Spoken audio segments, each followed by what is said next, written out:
Assalamualaikum warahmatullahi wabarakatuh.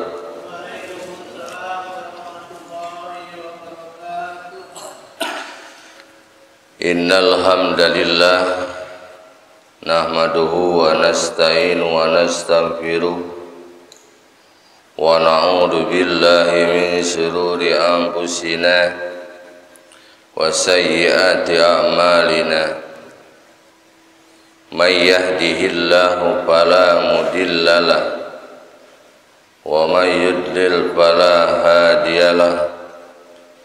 Ashhadu an la ilaha illallah wa ashhadu anna Muhammadan abduhu wa rasuluh. Allahumma salli ala sayyidina Muhammad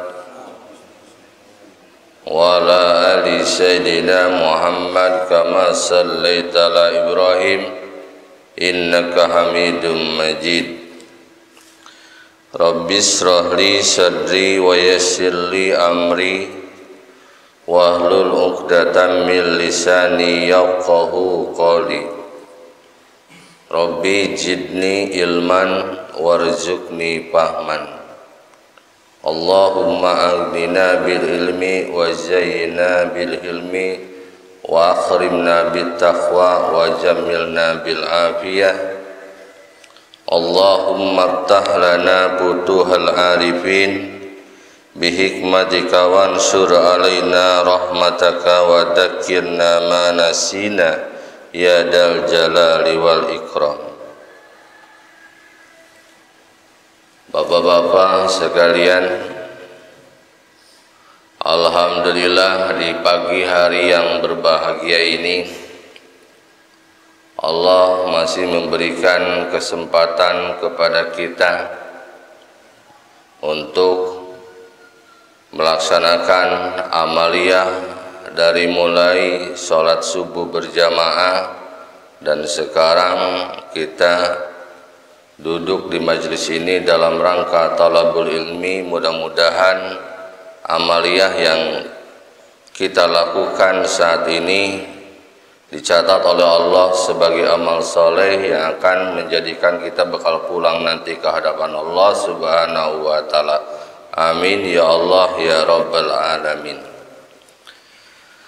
Hadirin jamaah rahimakumullah, pada kesempatan saat ini saya ingin membawakan materi babu tahrimil kibri wal ijab. Bab mengenai hukumnya haram sombong dan berbangga diri. Pengharaman sombong dan membanggakan diri, yang mana dalil-dalilnya berdasarkan dalil Al-Quran dan As-Sunnah. Juga ada asyar, yang mana Allah berfirman, qala Allahu ta'ala tilkad darul akhiratu naj'aluha lil ladina la yuriduna uluwan fil ardi wala fasadan wal aqibatu lil muttaqin. Bahwa sesungguhnya komplek akhirat itu kami jadikan adalah untuk orang-orang yang tidak menginginkan ketinggian dan kerusakan di bumi ini. Jadi tidak ada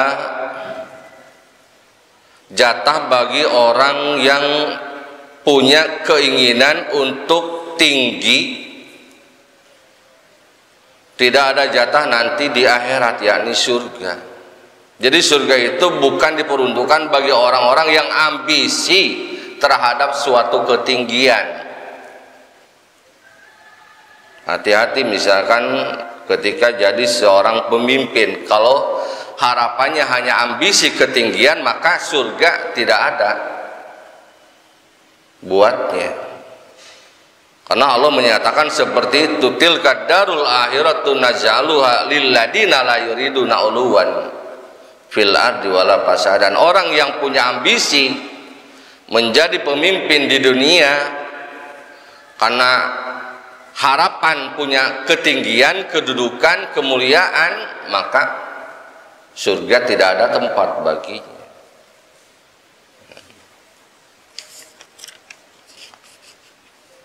Kemudian Rasulullah Shallallahu Alaihi Wasallam bersabda di dalam hadisnya, yang ini harus menjadi perhatian buat kita, yang diterima dari Abdullah bin Mas'ud radhiyallahu anhu anin Nabi Shallallahu Alaihi Wasallam qala la yadkhulul jannah man kana fi qalbihi misqalu darratin min kibir. Tidak masuk surga seseorang yang dalam hatinya ada seberat darrah, seberat biji atom dari kesombongan. Jadi seseorang yang punya kesombongan walaupun kecil, sampai kecilnya itu diumpamakan seperti biji atom, maka tidak akan masuk surga. Nah, ini harus menjadi kewaspadaan buat kita. Tidak masuk surga berarti karena di akhirat itu hanya ada dua. Kalau tidak masuk surga berarti masuk neraka. Kalau tidak masuk neraka berarti masuk surga. Wa man jujiha anin nar wa udhilal jannah, barang siapa yang dijauhkan dari neraka kemudian dimasukkan ke surga, maka beruntunglah. Nah, di sini tidak masuk surga, dalam arti tidak masuk surga itu apakah masuk surganya paling terakhir, atau misalkan karena dia harus menanggung konsekuensi dari kesombongannya dulu sehingga dibersihkan dulu dosanya di neraka baru masuk surga. Nah, ini sekali lagi harus menjadi perhatian buat kita, jangan sampai kita punya kesombongan sekecil apapun.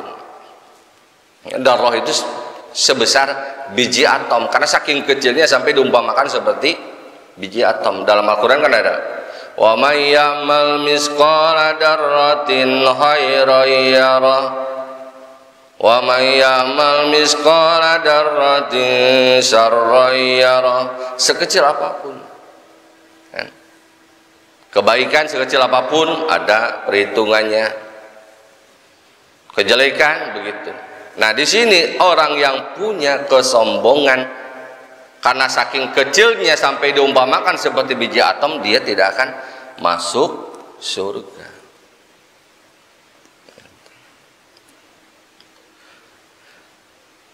Kenapa dia tidak masuk surga? Karena kesombongan walaupun sebesar biji atom. Karena orang yang sombong itu dia tidak akan bisa melakukan sesuatu yang paling membuat banyak seseorang masuk ke dalam surga.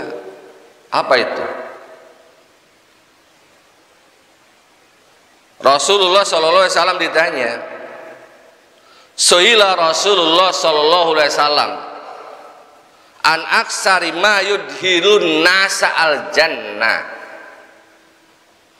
Rasul ditanya tentang sesuatu yang paling banyak membuat seseorang masuk ke dalam surga.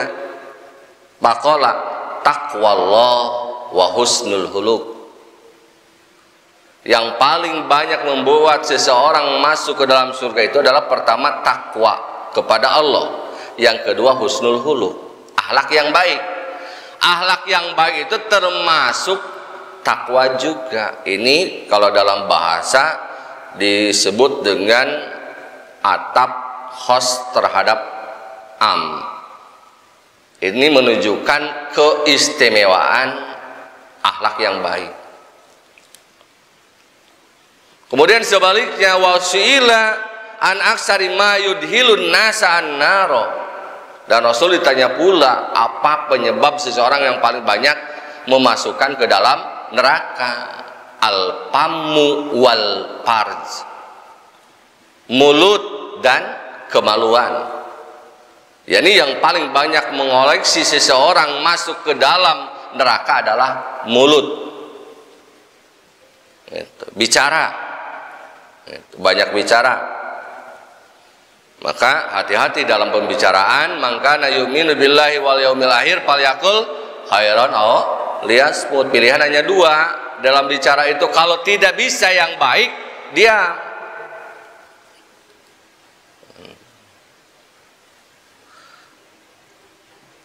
Nah ini, seseorang yang sombong tidak akan mampu melakukan sesuatu yang paling banyak memasukkan seseorang ke dalam surga, yaitu husnul huluk. Contohnya seperti apa husnul huluk itu? Husnul huluk diantaranya adalah kalau bertemu dengan orang lain itu suka salam.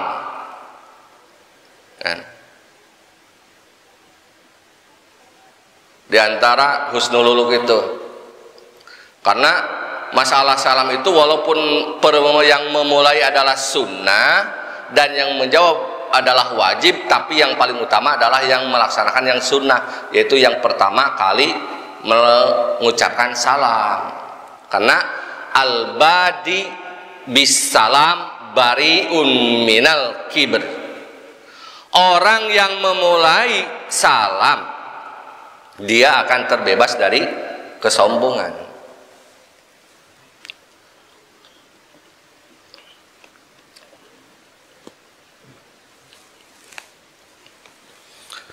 Al-badi bis salam bariun minal kibr.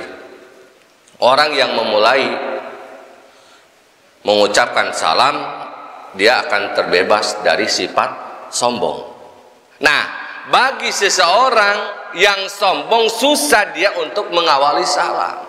Kenapa? Karena dia akan merasa hina dirinya ketika mendahului mengucapkan salam kepada orang lain.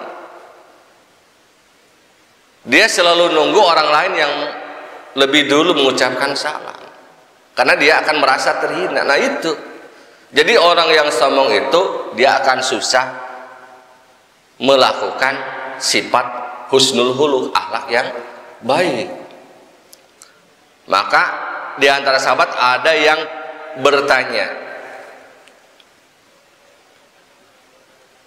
hal arab tamat tawadu, apakah kamu tahu apakah itu tawadu? Tawadu itu adalah lawan dari takabur. Takabur itu adalah didut tawadu. Tawadu itu adalah lawan dari takabur. Sahabat yang lain menjawab, tawadu itu adalah kamu keluar dari rumah kamu, kemudian bertemu dengan orang dan menganggap orang lain itu adalah lebih utama daripada kamu. Nah itu tawadu.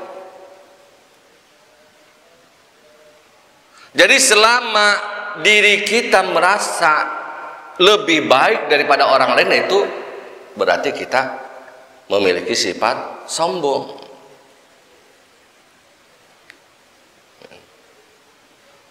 Jadi jangan sampai kita di hadapan siapapun merasa lebih baik. Karena sifat tawadu itu adalah ketika bertemu dengan siapapun dia menganggap bahwa orang lain itu adalah lebih baik.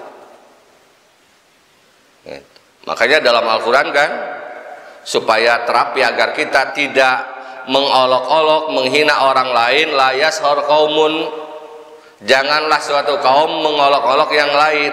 Terapinya adalah asa ayyakunu khairum minkum, barangkali dia lebih baik di sisi Allah daripada kita. Itu terapinya. Nah seperti yang tadi perkataan sahabat, tawadu itu adalah kamu keluar dari rumah, bertemu dengan orang lain dan menganggap orang lain itu adalah padlan minka, lebih utama. Ya, selama diri kita menganggap diri lebih baik, maka selama itu kita tidak akan pernah memiliki sifat tawadu.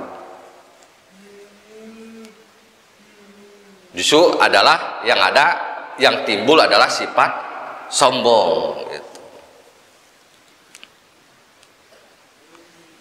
Karena di dalam hadis yang lain juga, akmalul mu'minina ahsanuhum, akmalul mu'minina imanan ahsanuhum khuluqan.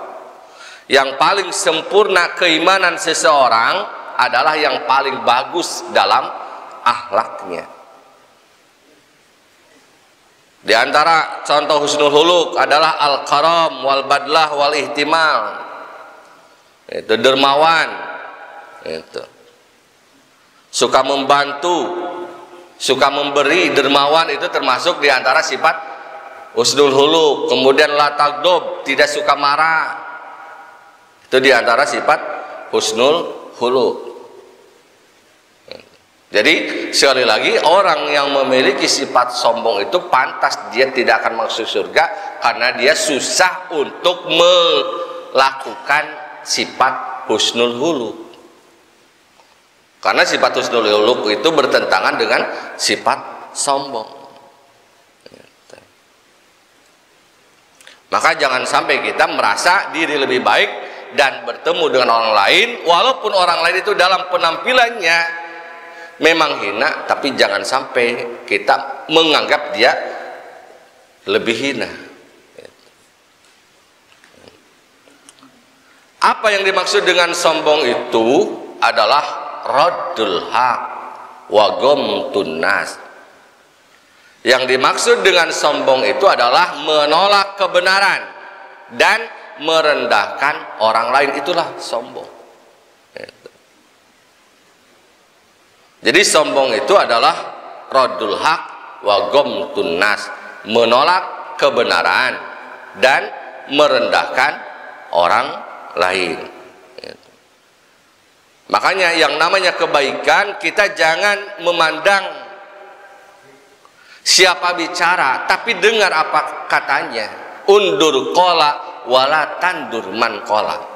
Kalau ada orang yang menasehati kita, maka jangan lihat siapa orangnya, tapi dengar apa katanya.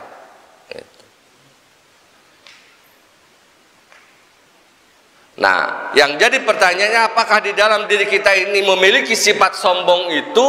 Maka yang pertama kita harus mengetahui terlebih dahulu apa saja yang membuat seseorang itu bisa terhinggapi dengan sifat sombong. Imam Al-Ghazali menjelaskan di dalam kitab Ihya Ulumuddin, ada beberapa hal yang membuat seseorang bisa terjangkit penyakit sombong. Yang pertama diantaranya adalah harta. Seseorang yang banyak hartanya itu punya potensi untuk menyombongkan diri. Dan ini ada kisahnya di dalam Al-Quran bahkan, yang ceritanya sangat populer sampai sekarang, yaitu Qarun. Sampai-sampai disebut kalau ada orang yang menemukan harta yang banyak disebut dengan harta karun. Itu kan saking populernya. Bagaimana tentang kisah Qarun dengan hartanya? Itu disebutkan oleh Allah di dalam ayat Al-Quran, inna qaruna kana min qaumi Musa. Qarun itu termasuk kaum Nabi Musa. Pabago tapi lacut. Lacut itu melebihi batas. Itu. Wa atainahu minal kunuji, Allah memberikan gudang-gudang harta. Innama fatihahu latanu bil usbah. Sampai kunci-kuncinya saja, kunci gudang hartanya itu dia tidak akan sanggup dipikul oleh orang-orang kuat. Al-usbah itu ada yang mengatakan katanya 3 orang, ada yang mengatakan 10 sampai 40 orang. Yani kalau kuncinya itu kunci gudangnya itu dipikul sama 40 orang jagoan lah. Itu. Bukan hartanya, jadi kuncinya saja sampai dipikul sama jagoan-jagoan, sama apa penggawa-penggawanya, bodyguardnya. Jadi kalau dulu itu memamerkan harta itu gitu caranya. Kalau sekarang kan pamer misalkan mobil Lamborghini atau Ferrari. Kalau dulu kuncinya Yang dibawa-bawa itu kuncinya, yang dipamerkan itu kalau pamer harta itu. Tapi gimana dengan hartanya itu membuat Qarun sombong? Kenapa dia sombong? Karena merasa dia bisa memiliki harta yang banyak itu karena merasa dengan kekuatan ilmunya sendiri. Karena dia merasa dengan pengetahuan dia sendiri. Karena kalau Qarun itu kalau zaman sekarang itu pangkatnya kiai, dokter kan. Kenapa disebut kiai? Karena alamu bitaurah ba'da Musa wa Harun. Awas, bukan orang biasa-biasa. Qarun itu yang memahami ilmu Taurat itu orang ketiga setelah Nabi Musa dan Harun. Alamu bitaurat ba'da Musa wa Harun. Orang ketiga yang memahami ilmu Taurat. Sampai dengan keilmuannya itu dia bisa membuat emas dari tembaga. Coba bagaimana tidak kaya, tembaga bisa dijadiin emas. Nah ini yang pertama, potensi membuat sombong itu adalah harta. Yang kedua, kasratul ittiba, banyak pengikut. Hati-hati, misalkan dengan banyak pengikut bisa membuat seseorang sombong, banyak jamaahnya, banyak fansnya, banyak followernya,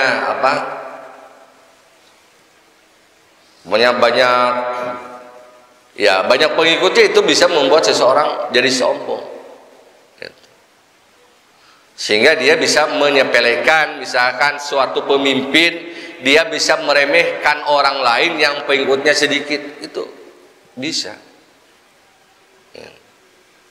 Kemudian yang ketiga, tampan, jamal. Itu orang yang punya paras tampan itu punya potensi untuk sombong. Terutama ini katanya kebanyakannya di kalangan wanita, itu lebih mudah. Seseorang terjangkit sifat sombong itu ketika mempunyai wajah tampan, wajah cantik, wajah rupawan. Itu mudah kan? Kemudian yang keempat, nasab, keturunan. Saya adalah anak Nupulan bin Pulan. Bahkan ada seseorang yang membanggakan nenek moyangnya walaupun nenek moyangnya itu sudah ada di alam kubur. Misalkan nenek moyangnya itu pahlawan, saya itu adalah cucu dari pahlawan ini.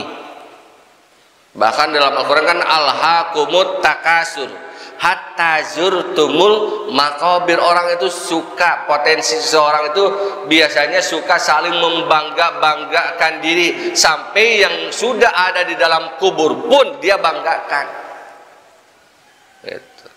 Nenek saya pahlawan, nenek moyang saya adalah raja, padahal sudah ada di alam kubur. Hati-hati. Seseorang bisa sombong karena nasab, karena keturunan. Keturunannya misalkan darah biru, atau darah apa.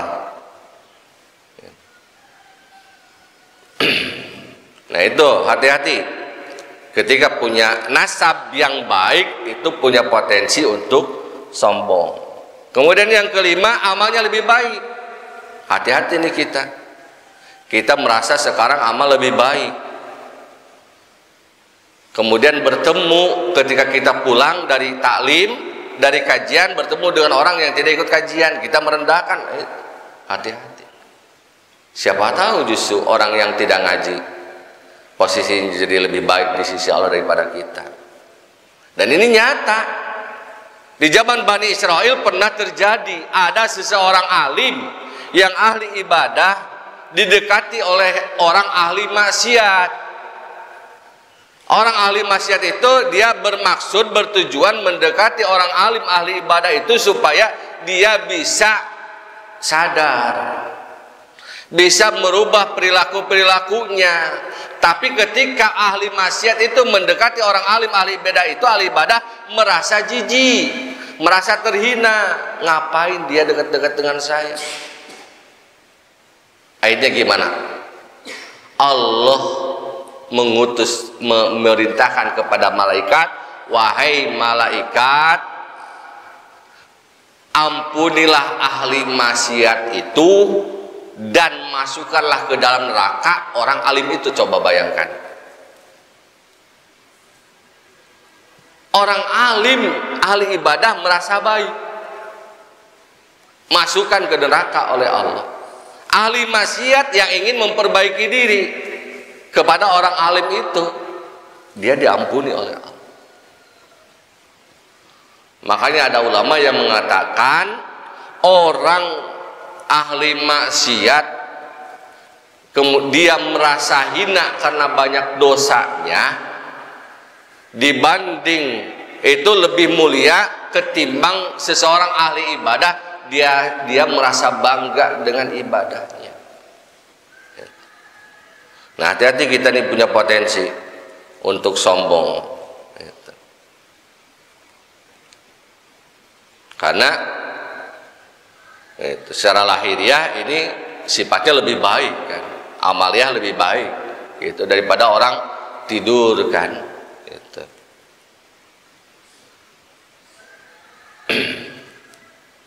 Kemudian yang keenam, merasa diri lebih pintar, lebih alim gitu. Kata Imam Al-Ghazali, yang keenam adalah merasa diri lebih alim daripada orang lain. Ketika dia melihat orang yang tidak alim, tidak pintar, dia menghinakan, menyepelekan. Gitu. Hati-hati. Ini potensi, ini justru lebih berbahaya kan yang enam itu. Gitu. Ketika seseorang alim, gitu, seorang kiai, seorang ustadz, itu merasa dirinya lebih pintar daripada muridnya, itu juga faktor kesombongan yang membuat dia tidak akan masuk surga. Karena tadi misqala dzarrah, sebesar biji atom pun dia tidak akan masuk surga.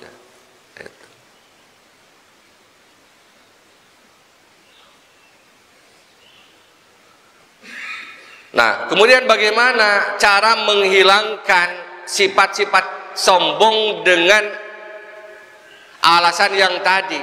Ketika punya harta, ketika banyak pengikut, ketika punya wajah rupawan, ketika nasabnya bagus, ketika amalnya lebih baik, ketika dia lebih alim, bagaimana supaya kita terhindar dari sifat sombong? Maka ada dua caranya.